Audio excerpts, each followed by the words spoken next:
Welcome to Regulated and Relational, a bi-monthly podcast brought to you by the Attachment and Trauma Network.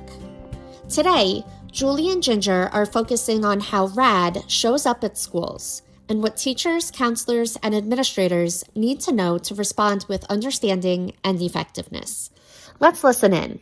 Hi, everyone. Welcome back to Regulated and Relational, our podcast produced by the Attachment and Trauma Network. I'm Ginger Healy. And I'm Julie Beam. And we're excited to share with you from both our personal experiences and our professional knowledge what it truly means to be attachment-focused, trauma-informed, and how we can help children impacted by early childhood trauma. So today's topic is really a needed one. And that is to look at what reactive attachment disorder, RAD, looks like in school and what educators can do to support a student who has a diagnosis of RAD. So first off, if you remember earlier this year in episode 101, we talked about the attachment disorder diagnoses, that there are two recognized diagnoses right now, the reactive attachment disorder and disinhibited social engagement disorder. And that used to be known as the inhibited and uninhibited type of RAD. So they used to be one and now they're two. And we talked about the challenging symptoms of attachment disorder and some of the controversies that have swirled around attachment disorder for years and continue to, and how prevalent RAD and DSED really are. So if you haven't listened to episode 101, and you need this information, especially if there's a child or children in your life who are struggling with attachment challenges, we encourage you to go back and pick that information up. We also, in that episode, talked about what it was like to parent a child with an attachment disorder. But what we didn't have time for, because we didn't want to talk all day, was what those attachment disorders look like in the school and in the classroom. And that's an important piece as well. So for this conversation, we're likely to say RAD when we mean attachment disorders in general, when we're talking about both RAD and DSED, but just so you know, we're talking about attachment disorders and what they look like at school. And even the children who've been identified as having developmental trauma disorder, which isn't an officially sanctioned disorder yet, but should be, we know all of these children are going to struggle in a certain way in school. And educators need to understand this and understand some things that can help those students. First, I think let's remind everybody that RAD and DSED are considered rare disorders in the general population. Unlike early childhood trauma itself, there are not huge percentages of children in each classroom that have attachment disorders. RAD and DSED are on a spectrum of severity. Some children, once they're in a loving, stable home with parents who are focused on establishing that healthy attachment, those children begin to feel safe, to trust, and their behaviors start to show that they are healing. Other children need considerably more time, interventions, therapeutic parenting, and then some will reach adulthood still showing significant impacts and have continued struggles. There are populations of children who are at much greater risk of having attachment disorders, foster children, children who are adopted, that's who comes to mind first. But also children whose parents are away, either due to illness, military service, or are incarcerated, those children are also at risk. And so are children who have had significant medical procedures while young, where their pain might not have been fully addressed. All of these situations create environments where there's a higher risk for children in that they're not able to maybe make a healthy attachment to the primary caregiver. Some of these children may actually have a diagnosis, but many will not. It's just part of the overall confusion that we want to talk about these disorders. So let's talk about, what do attachment disorders look like at school? Well, they can look like a lot of different things. It depends on how the child reacts to their struggles. Some children will clearly look like they're in stuck in fight or flight mode and then have some control and anger issues. These kids are desperate to control the adults around them because they have this underlying core belief that adults are going to let them down and they don't want to be hurt again. Others, though, don't appear to be angry, right? And they can be more withdrawn, they can be shut down, they can be checked out. But still others, and this is where it gets really tricky, are charming. And they actually, on the surface, appear to be very helpful. They're the kids that are wanting to help the adult in the room. This superficial charm, sometimes it can be equated to a fawning kind of response. It's just that, it's superficial. And so over time, as they get settled in, it might wear off and reveal other behaviors that start to emerge, other reactions to the adults in their environment. And sometimes, it's like a complete switch. It's superficial charming, and then it becomes a negative behavior towards that adult. And in that case, often the teacher can begin to question their own sanity. It's like, what's going on here? Like this little person wasn't giving me any trouble at all, and now all of a sudden here I've got this angry child, or this completely withdrawn child, or this completely defiant child that isn't doing even the simplest things. Why was this child so kind and attentive and now is so angry and disruptive and disrespectful is a question that we often hear. Yep. Recognizing up front that a child is at a risk of attachment disorders is one of the keys to actually picking up on the pattern of what's happening here early. So here are some ways that RAD and DSED could manifest themselves in the classroom. The superficial charm is number one. But not all children are able to steer their anger and their control issues in this way. Some of them do. Children with RAD are often described, and you see it on the little checklists if you Google all the time, as polite and courteous,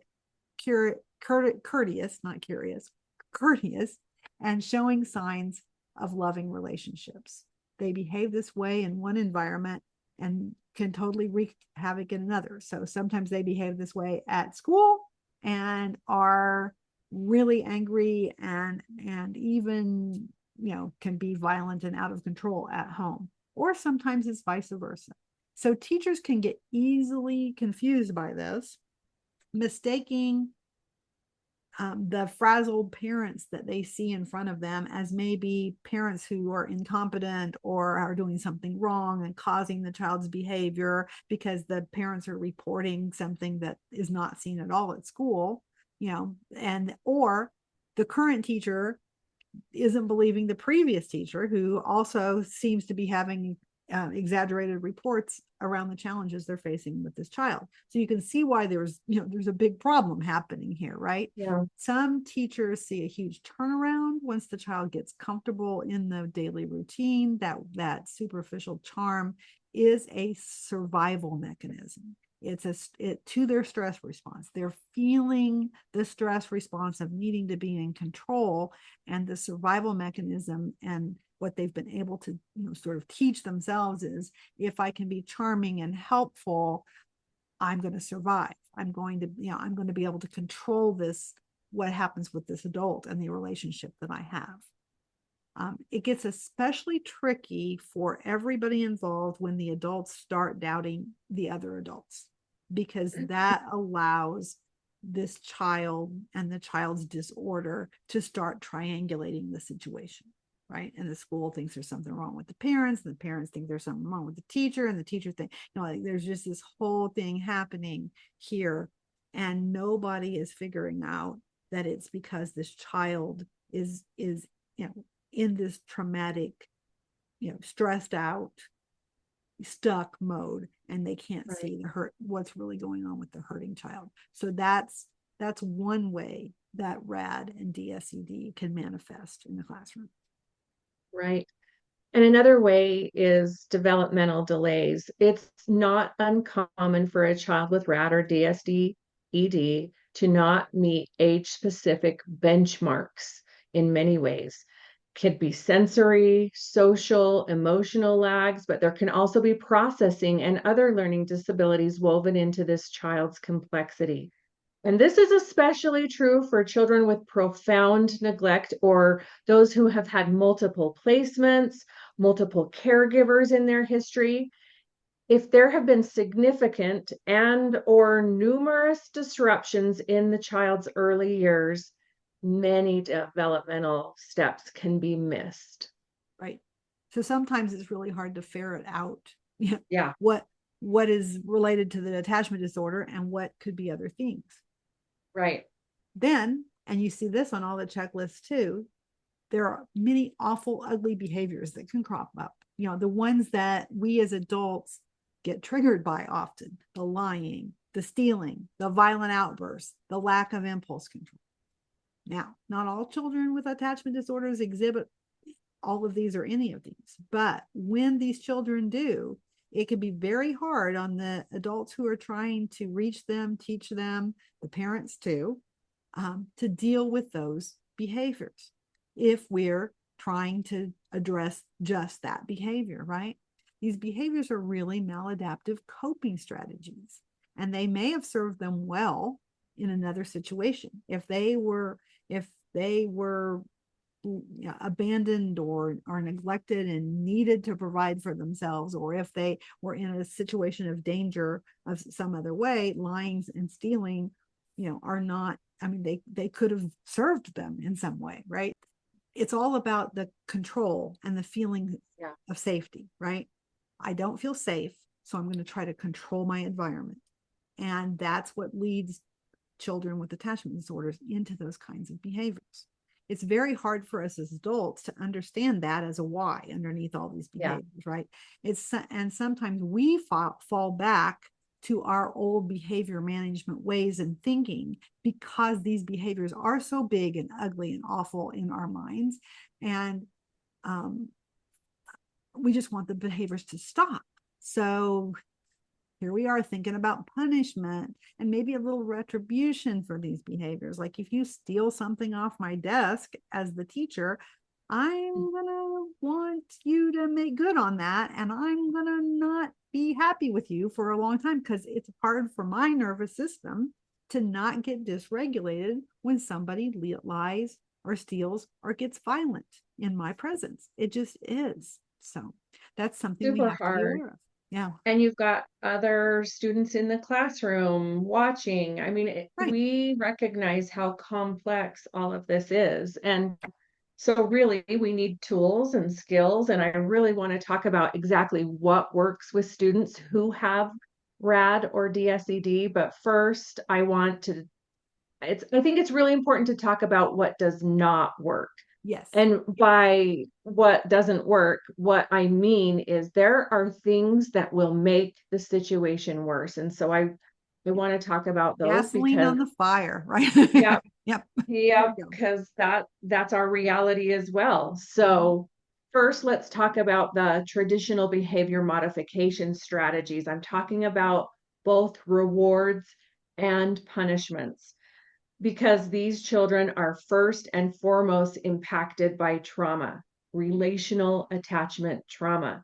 So punishments can be highly stressful, extremely triggering, and the child, because of that, might use those maladaptive skills to try to avoid them. Mm-hmm. It just is like human response to not want to have consequences or pain or punishment, right? So we go into that fight or flight. But I also want to point out that rewards are actually also very anxiety producing for these kids. They're thinking in their mind, will I or won't I get the reward or the prize, right? They're just almost sometimes obsessing over it and not able to think about anything else. And so even if a child doesn't get punished, the anxiety that's produced by the possibility of the reward can be absolutely tremendous and overwhelming. And so sometimes what will happen is the child will just give up and not even try, because then they know what's going to happen. It gives them a little bit of control and predictability. and they're just going to go ahead with the behavior that they know will lose the reward, so that they can just get the next moment over with, because that building anxiety is too much. So I just think that is so important to think about. And a lot of us don't think about what's going on inside of these kids. Right. And so we've got to closely examine why and when we are using rewards. Because for children, the children that we're talking about, the children that need this extra support, they're the ones least likely to be able to respond to the rewards in the way we're hoping. It doesn't work for them. If they can't do what we're asking, we're just setting them up, right? Right. And I think that's part of what's tricky about kids with RAD and DSED is that sometimes they look like they can do all of Yes. those things because they can be charming and very well behaved and one day completely on task and the next day completely not. And that's tricky. It's hard to understand. But if you start looking at it with your lens of rewards producing anxieties, you start to see that. The other thing that doesn't work, one of the other things that doesn't work is multiple warnings about how to change your behavior or lectures. Let's face it, warnings and lectures, they don't work. They're actually at the best, they're just a waste of your time and your emotional energy. And that's for kids with attachment disorders and for a lot of kids, that the use of warnings and lectures isn't really doing it. They usually know exactly what they should be doing, even when they can't do the right thing. But constantly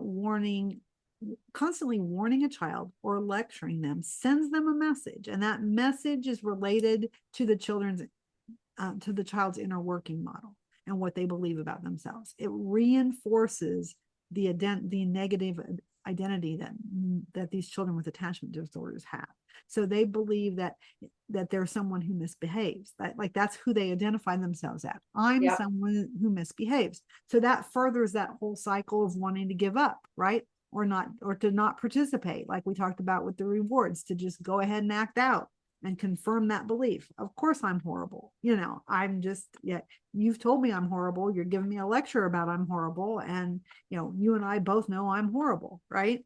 And that's, it's so important to realize that that even offering multiple warnings can start to sound a little threatening, right? Like if you don't, like you got to stop doing this, you got to stop doing this. It's just an inch away from, if you don't stop doing this, something bad is going to happen. And the child can perceive your lectures and warnings as a sign that you deeply care about that behavior and that you're anxious about that. And here's where it gets kind of interesting with attachment disorder, is that they can then think in their mind that you might not be safe because you might not be able to handle their behavior. So then they're like, well, if I do more of this behavior because I'm I'm a misbehaving child, you're also going to become the unsafe adult that I can't trust, right? So sometimes this causes the child to dig in and repeat this behavior, because remember, they've got these maladaptive tools going on, right? And watch for the emotional reaction from the adult. And adults, we recognize that as teachers and caregivers when a child is doing that to us. And we use the word manipulation, right? They're manipulating us. Well, they are. Their disorder is because of the way their inner working model is thinking, right? So this can feel to adults like disrespect and challenging authority. It feels that way. But to the child, they're testing the adult to determine how safe that adult is. Can you really handle me? Can you really handle my behavior? Do you really think I'm worthy? Do you really think I'm a person that you want to, try to work with and develop a relationship with? I mean, that's what's going on. Am I good enough? All those thoughts are going on inside of this child while the child is doing the things that you're thinking, oh, they're being so disrespectful.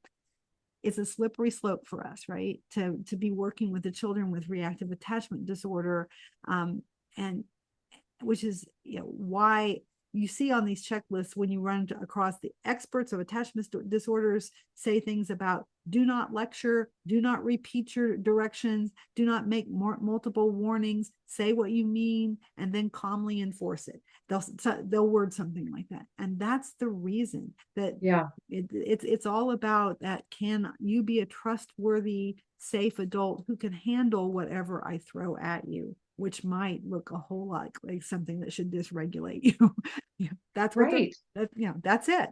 It's not easy, folks. No, it's not. As a mom, I tend to want to go to the lecture, but the problem is if they're in that dysregulated state, they can't hear it. They can't process it. It speaks to that higher part of their brain that they're not in there yet. And so you're right. It's a waste of time and it just makes things worse. So and another thing that is counterproductive is if we're focusing on the why. Why did you do this? And it would, listen, we could help, we think, and we want to help children with their behaviors, and it would be really much easier on us if we understood why they did what they did and understood what is the need, what is this behavior conveying. But if we directly ask a child with RAD, why did you do that? Why are you doing that? Why aren't you listening to me? All of the whys, it's completely counterproductive. These kids have not developed the emotional insight to be able to answer that, right? Because we learn emotional insight through safe relationships, through healthy attachment.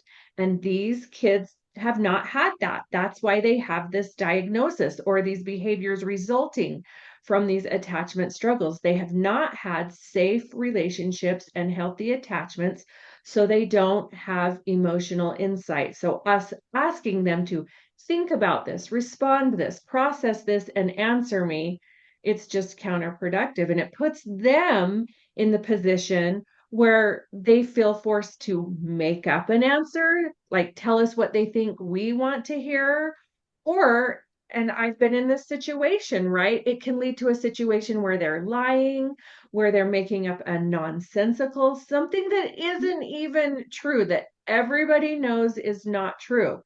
But we've created this situation and set them up.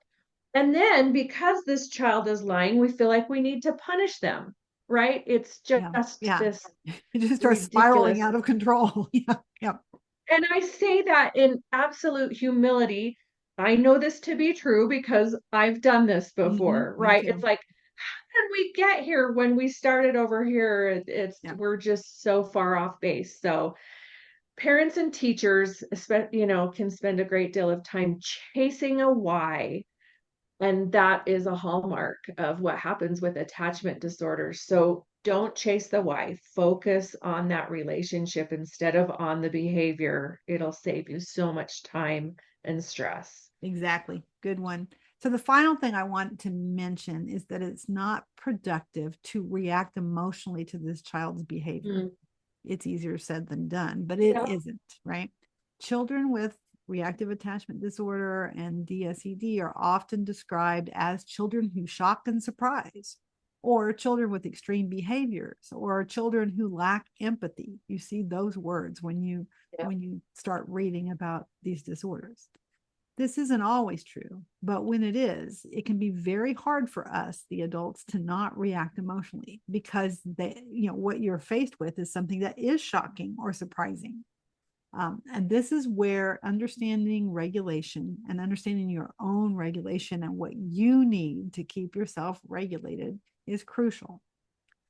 Teachers who take the student's behavior personally, even when it feels personally directed, even when they say things like, I hate you, or the dreaded, I'm going to kill you, which triggers all kinds of safety things. It's not necessarily personal, right? In this situation.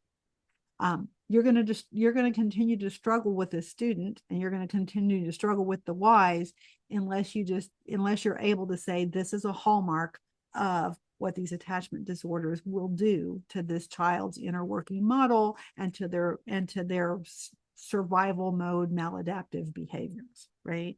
Because the child needs to feel in control, to feel safe. And their entire being is trying to do all of that all of the time. Yeah.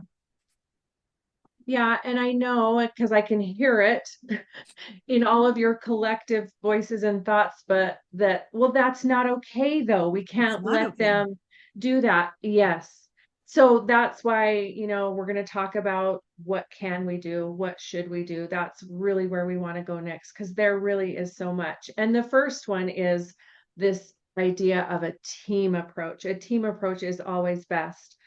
Because if we recognize that children with RAD and DSED often triangulate the adults around them to maintain control and it helps them feel safe, maladaptive or not. Us knowing that helps us to preemptively connect with the other adults that surround this child, whether that be their parents, a caregiver, other teachers, the school administrator. We have to do that before a situation occurs. I think we all understand something's going to happen. So instead of waiting for that, there's a lot of proactive things we can do. And getting everybody on the team before something happens is the best way to do that. And so, I mean, it helps everybody present a united front. It helps us practice communication with each other without the child in the middle. And it's really harder for that child to triangulate with adults if everybody's in quick communication with each other and on the same page. So here's what we encourage you to do when we're talking about this team approach. Engage with the caregivers, learn as much as possible about the student's behavior, learn strategies that they're doing at home that work so that there's more predictability, that everybody's on the same page, that you can just repeat and not have to reinvent the wheel. Next, don't rely on that take-home folder as the communication tool. That child could lose the folder or not give the needed information from the teacher to the parent, back from the parent to the teacher. So just as a teacher, reach out to the parent, the caregiver directly. And then next, everybody needs to agree to be transparent with each other on the team. Transparency with the other adults, because the child might tell you concerning stories about the parents or the family, stories about the classroom, stories about the teacher, right? And obviously, educators are mandatory reporters. So we have to err on child safety. No one's saying not to do that. But if you know that this child is at risk for RAD or DSED, building that circle of adults will help you determine what's a real safety concern for the child versus a sign or a symptom of the disorder itself. Does that make sense? Makes total sense. And I think Yeah. even though this is a discussion that we're having that's really focused on what the educators, the teachers, and administrators should do, I think this is where I want to say to the parent, you and very often in a situation of attachment disorder, these are the parents who were not the original parents. It could be adoptive or foster or kinship, somebody in the family who's taken these kids in and are working in the therapeutic environment. If you've got a child that has these diagnoses, chances are you're in some kind of therapy with them, family therapy, working with providers that are helping. Come in directly and transparently to the school. Trust the school enough. And I realize that the parents are now thinking there's a lot of schools and teachers that don't get it yet. Well, they can, and they can listen to these podcasts. They can do all kinds of things to get it, but come in and tell them that you have a child that has these things going on. And I would always very politely, but almost like with a smile on my face, I would say, look, if you will do me the honor of giving me a quick email or giving me a quick phone call if my daughter says something that doesn't compute for you about things that are happening at home that sounds like a problem, if you would just touch base with me on that, I will do the same when she comes home talking about things that happen in the classroom. And that often, not always, sometimes teachers like, well, if she says this is happening, you've got to get checked out. Like I've been in those situations before, but sometimes that can be an agreement that you have, because the chances are pretty high that if your child is going to school and telling things that are happening in your house that are not true, the reverse is true. They're coming home and they're telling you the teacher did something, and you're thinking, how could that teacher have done that? And then you remember, oh, wait, that's probably not true. let me double check that with the teacher and see what really happened. Yeah. And I think if there is a caseworker or a therapist, they got to be in on that team too. exactly. And Yeah. and involved in all of that. And the more that you're transparent and willing to work as a team, the better it is for the child, and the easier it is for you as adults too. You're not alone in this thing, because that's part of this child's disorder. To maintain control is to divide and conquer the adults, right? And so that's one of the main tactics you have, is to not be divided. Right. Another thing that you can definitely do, and this works for a lot of students, but it also works for kids with attachment disorders, is to keep routines. Because the more routine, the more you keep schedules, the more things are the same, that communicates safety and predictability. This helps all the children to feel safe, all the children to be ready to learn, but even more so with a child who is already, in that trauma realm of being anxious about the environment. However, we're not often as good at routines as we think we are, right? And so sometimes we actually, and keeping schedules, and sometimes we actually think we're following routines when we're not. So you may notice that a child is struggling during an unstructured time. Maybe you finished a lesson early and you were going to do something unstructured and you didn't really give it a whole lot of thought, right? Or maybe it's recess, or there's other free time, and you're not really thinking about that being a problem, and all of a sudden, boom, you get a problem with this kiddo, because there's no longer the structure there. There's no longer the predictability.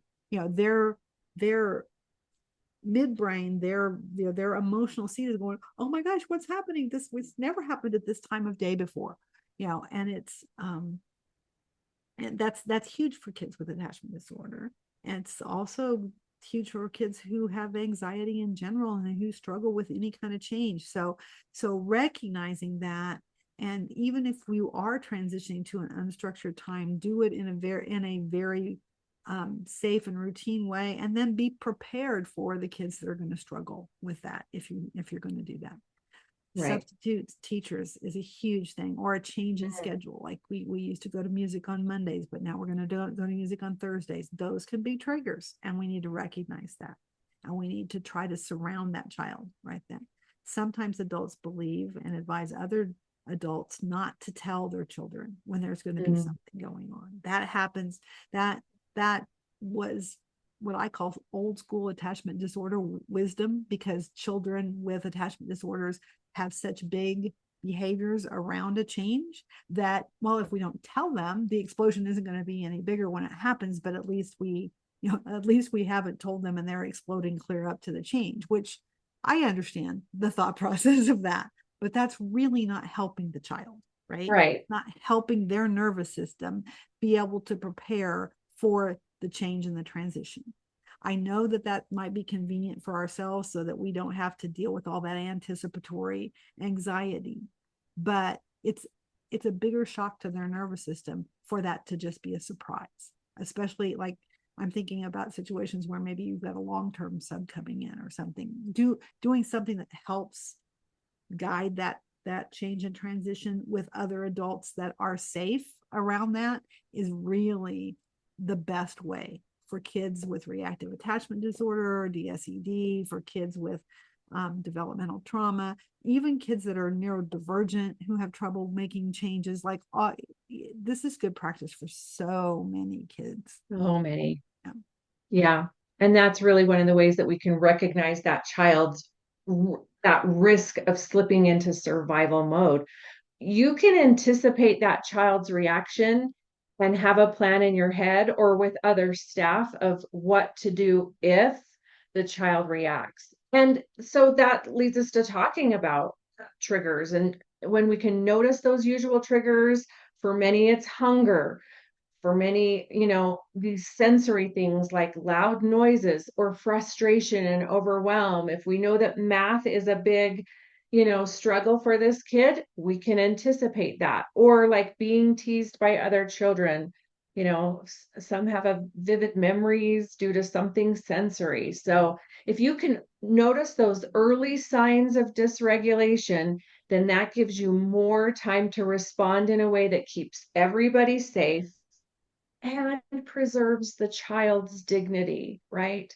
And then the other thing it does is it doesn't disrupt everybody's learning, because I know that's a big worry too. We can really get ahead of it and anticipate a lot of behavior. And if we just know, what things that those kids really struggle with. And another important strategy that I want to talk about is providing choices. And I think we've kind of been hinting about that one because we've been talking a lot about this need for control. But if you recognize that is what is at the need of that core need for many children with RAD and DSED and trauma challenges in general, it's this lack of safety, right? Almost a nearly obsessive desire for control. So offering the child choices, it's an actually easy and important tool because choices allow you to steer things globally while empowering the students.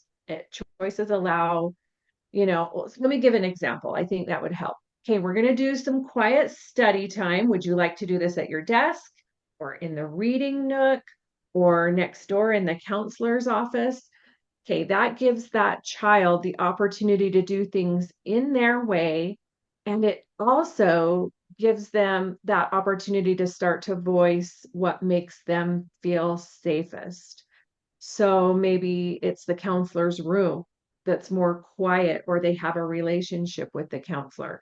Or if it's, like at their desk, maybe that gives them that safety because it keeps everything the same and then nobody talks about them when they leave, right? That nobody will notice if they've left. The key to this is that you are only providing choices that you as the adult can live with and that you can make happen. Yep. So you're not offering something that is out of the realm of possibility. Right. I mean, that's just going to shoot you in the foot. So you just, think about that beforehand when you're providing choices. Not a lot of choices and what is doable, but really telling and really helpful. And I think you also need to be prepared that a child with an attachment disorder may reject all the options that you give them. One of the That's, yeah, exactly. Because even choosing from your predetermined list is giving up some of their power and control to you as the adult. And that feels a little bit scary to them. For younger children, I like you can say uh-oh as a right before you say what's going to happen next. And you can say it very calmly with a little bit of playfulness, uh-oh, you chose something that we can't do. Do you want to do study time at your desk or reading? You can do it in the reading nook or in the counselor's office. So you're repeating those things that you know you can deliver on. Or you can even say, do you want me to pick one for you? This often leads to them choosing one of the original three, right? Because the child doesn't want you to make all those exactly. decisions. You gave me choice. I'm going to take it. That's right. Okay, wait, let's go back. But that voice tone, it's not in a threatful tone at all. Because what happens as soon as your voice elevates, as soon as it changes in the tone, the volume, the cadence, they can go into vapor lock, right? All the defenses can go up. And, listen, I'm not saying that this always works. The child can push back, the child may push back, but children are really often less likely to engage in power struggles when they feel empowered, when you're giving choice, when you're offering options. Right. Yeah. It is definitely something to try. Yeah. That leads us to the tip of what happens in power struggles and how to sidestep them. And we do recommend sidestepping power struggles with children with attachment disorders because they are champions at this. For the children with attachment disorders, even the smallest challenges are reminders that the adults are in charge. And if they feel unsafe that way, right, then it becomes a life or death battle. Oh my gosh, I'm in survival mode. And we adults often accidentally step into these power struggles and we're not even aware that they're starting, right? And then all of a sudden we've got this struggle with this kid. And our first line of defense for that should always be to not engage. Nobody wins. Yeah, not engage. Don't try to take the power path, right? I've heard it described as imagining you're in a tug of war, and the tug of war is not possible if you, the adult, drops the rope, right? Just let it go. Dropping the rope is easier said than done, because sometimes it's in the middle of that whole choice battle or whatever, and you're trying to get the child to do something, right? So now you're in this, I'm having to drop the rope and walk away, and maybe this child doesn't do the study time at all, as long as they're not disturbing the others. Maybe they're just there, right, doing nothing. But that's, you know, that's what might need to be done to prevent more things from happening, right? And dropping the rope sometimes takes a lot of practice, because some of us are also wanting to be in control, and even at the base core of just trying to get through our days and achieve the things that we're trying to achieve throughout a day, get done the tasks and the learning that needs to take place. It's important for us to remember, though, that the child with reactive attachment disorder reacts. That's why they call it reactive. And so it's not personal. Whatever they're saying, their words, their actions, they can exhibit, can feel very personal. It's not about us. It's about what's going on inside of them. It's about the survival feelings. Sometimes they're pretty talented arguers, and they will attempt to engage you in endless arguments in a way that derails whatever the activity is, and it can quickly disrupt your whole class, right? For this child is constantly trying to argue and engage. Your response to that needs to be not losing your cool, right? It's important that you don't lose your cool, but so is reframing the discussion that needs to happen later, right? Move it to another time. I can tell you more about that after class. We can talk about that first thing in the morning. Let you write it down so we don't forget, and we'll go, we'll talk that over during, at the end of recess or whenever it is, so that you can move the conversation and not continue to have the child derail the whole activity. Because RAD and DSED are on a spectrum of severity, what we've suggested above in any of these things may or may not work for some of the children, right? It may work beautifully for them for a while, and then then start to not work for them. So the most important thing you could do is have supports in place and have a plan, have that team, and even have some special ed processes and an IEP in place if the student qualifies, because that's very important. Have, know what you're going to do when those behaviors crop up, and what is available, who is available and what is available. One final note that I want to talk about that we get tripped up on when we talk about children with attachment disorders in schools is about the actual attachment itself. It's the primary job of a school to focus on learning. That's what you know that, right? And it's the primary job of the parents and the caregivers to focus on attachment. At ATN, we believe 100% in this, while also believing that until a child feels safe and has positive relationships, they're going to struggle with being able to learn, right? So that's the hallmark of attachment trauma, right? Is that you can't if you're not feeling safe in there and you don't feel connected, you're going to struggle to learn in any environment if you have those things going on. But with children who have RAD or DSED, what they need is to build a healthy attachment.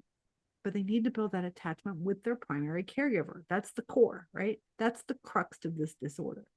And sometimes educators will try to fill that role of being the primary attachment figure. And that doesn't work well. This is tricky advice for us to give to you as educators, right? Because there are children in your classrooms who need that. And we're talking about the littles, usually the younger ones. They needed that early on. And we do promote the idea of one caring adult and the connections and things like that. But and we want more than one adult circling around children and creating early positive relationships. Teachers are critical in those roles. But this is the reason that it's vital for you to understand what's going on with the child, what their situation is, that, and where their attachment disorder, how it factors in.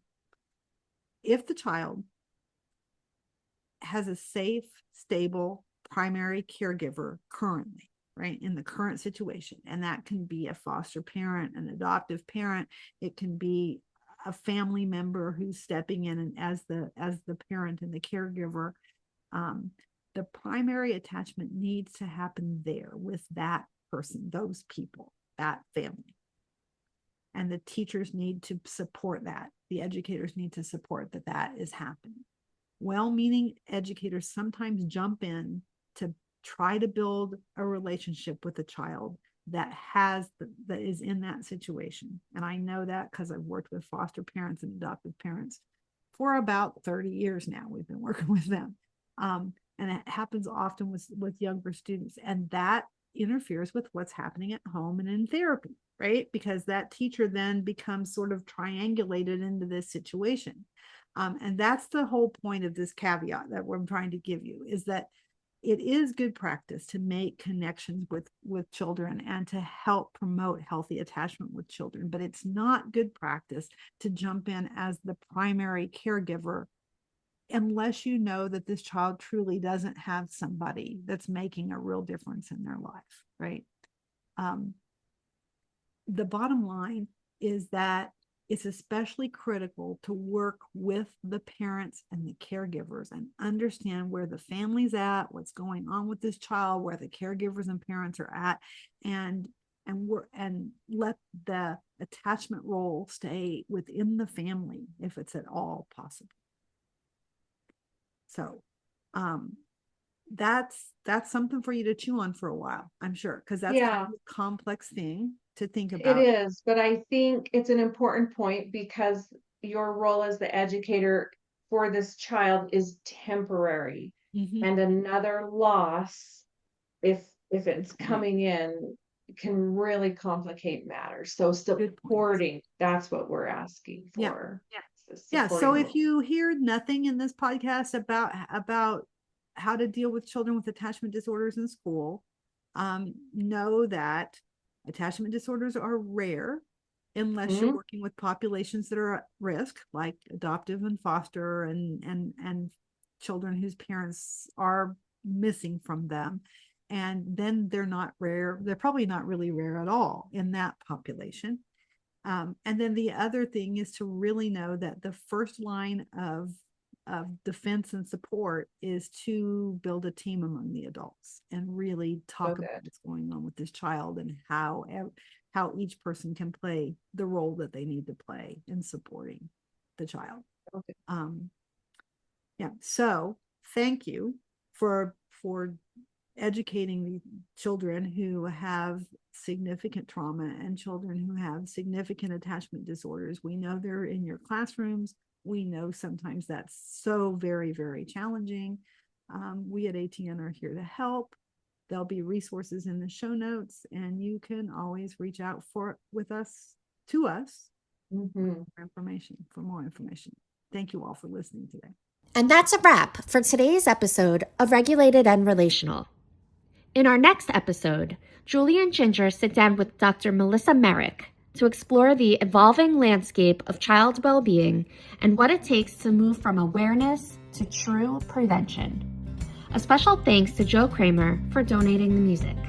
To learn more about the Attachment and Trauma Network, visit us at www.attachtrauma.org. I'm Lauren Cassis, and as always, thank you for listening.